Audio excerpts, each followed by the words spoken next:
নমস্কাৰ সকলোকে স্বাগতম জনাইছো। আজি এখন লিষ্ট প্ৰকাশ পাইছে আৰু এখন নটিচ প্ৰকাশ পাইছে।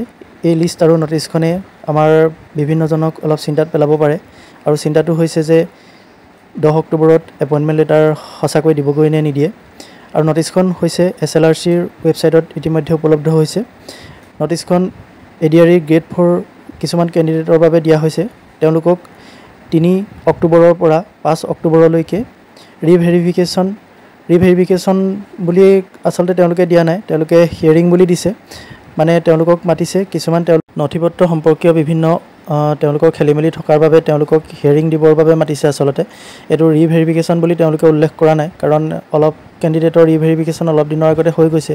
মই ভাবিছোঁ সেইসকল কেণ্ডিডেটৰে কিবাকিবি ক্ষেত্ৰত তেওঁলোকৰ হিয়াৰিং দিব আৰু হয়তো ডকুমেণ্ট পুনৰ চাবও পাৰে, কিন্তু তেওঁলোকে তাত ৰিভেৰিফিকেশ্যন বুলি দিয়া নাই, হিয়াৰিং বুলি দিছে।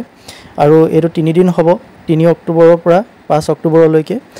আৰু মই ভাবোঁ যে এই কথাটোৱে 10 অক্টোবৰত এপইণ্টমেণ্ট লেটাৰ দিয়াৰ ক্ষেত্ৰত কোনো ধৰণৰ পলম কৰাৰ কোনো অৱকাশ নাই চিন্তা কৰিবলগীয়া। কাৰণ এটা কথা স্পষ্ট যে এইটো কোনো ৰিভেৰিফিকেশ্যন নহয়, তেওঁলোকৰ অলমষ্ট গোটেইখিনি কথা হৈয়ে আছে। গতিকে তেওঁলোকক ফাইনেল এটা তেওঁলোকক হিয়াৰিং দিবৰ বাবে তেওঁলোকক আচলতে মাতিছে। হয়তো তেওঁলোকক কিছুমানক তাৰ পৰা আউটো কৰিব পাৰে বা তেওঁলোকে তেনেকুৱা কিবা কথা হ'ব পাৰে। মানে তেওঁলোকৰ গোটেইখিনি কাম কাজ হৈয়ে আছে, মাত্ৰ তেওঁলোকক এপ্ৰুভ বা তেওঁলোকক ৰিজেক্ট কৰে নে একচেপ্ট কৰে সেই পৰ্যায়টোত আচলতে আছে। গতিকে এইটো বৰ দীঘলীয়া বিষয় নহয়। মানে যদি কাৰোবাৰ 5 অক্টোবৰত যদি কিবা হিয়াৰিং হয় তেনেহ'লে তেওঁ কেছটো 5 অক্টোবৰতে শেষ হৈ যাব। আকৌ তেওঁৰ ভাগৰ কিবা বেক অফিচ কিবা কথা নাথাকে আচলতে। গতিকে এইটো ইমান পলম হ'ব বুলি চিন্তা কৰিবলগীয়া কোনো কথা নাই।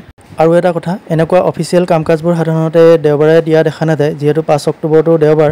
গতিকে দেওবাৰেও যিহেতু হিয়াৰিং হ'ব, গতিকে এইটোৱে বুজা যায় যে তেওঁলোকে যিমান সোনকালে পাৰি সিমান সোনকালে এইখিনি শেষ কৰিব বিচাৰিছে। কাৰণ তেওঁলোকে 10 অক্টোবৰত যিহেতু নিযুক্তি পত্ৰ প্ৰদান কৰিব, গতিকে সেইবাবে তেওঁলোকে আচলতে 10 অক্টোবৰতো হিয়াৰিঙৰ ডেট দিছে।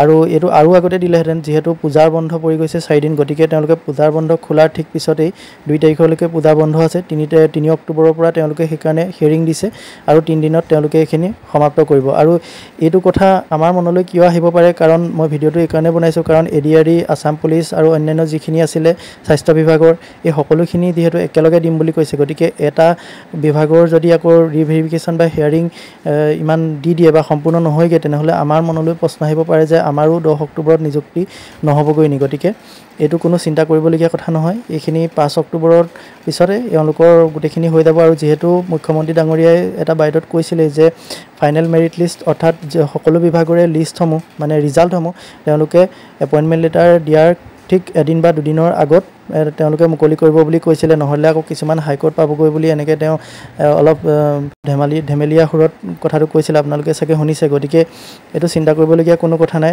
যদি 10 অক্টোবৰত এপইণ্টমেণ্ট লেটাৰ দিয়ে তেনেহ'লে হয়তো 7-8 এনেকুৱা এইকেইটা ডেটতো ৰিজাল্টবোৰ বা ফাইনেল মেৰিট লিষ্টসমূহ প্ৰকাশ কৰিলেও একো অসুবিধা নহয়।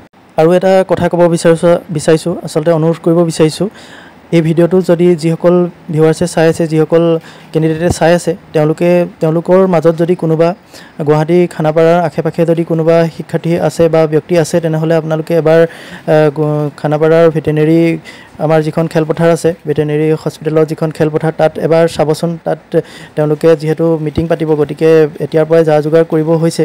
গতিকে তাত পেণ্ডেল বা তেনেকুৱা কিবাকিবি আয়োজনৰ যা যোগাৰ হৈছে নেকি, আপোনালোকে এবাৰ চাবগৈচোন। চাই পেলাই কমেণ্ট কৰি নিশ্চয় জনাব।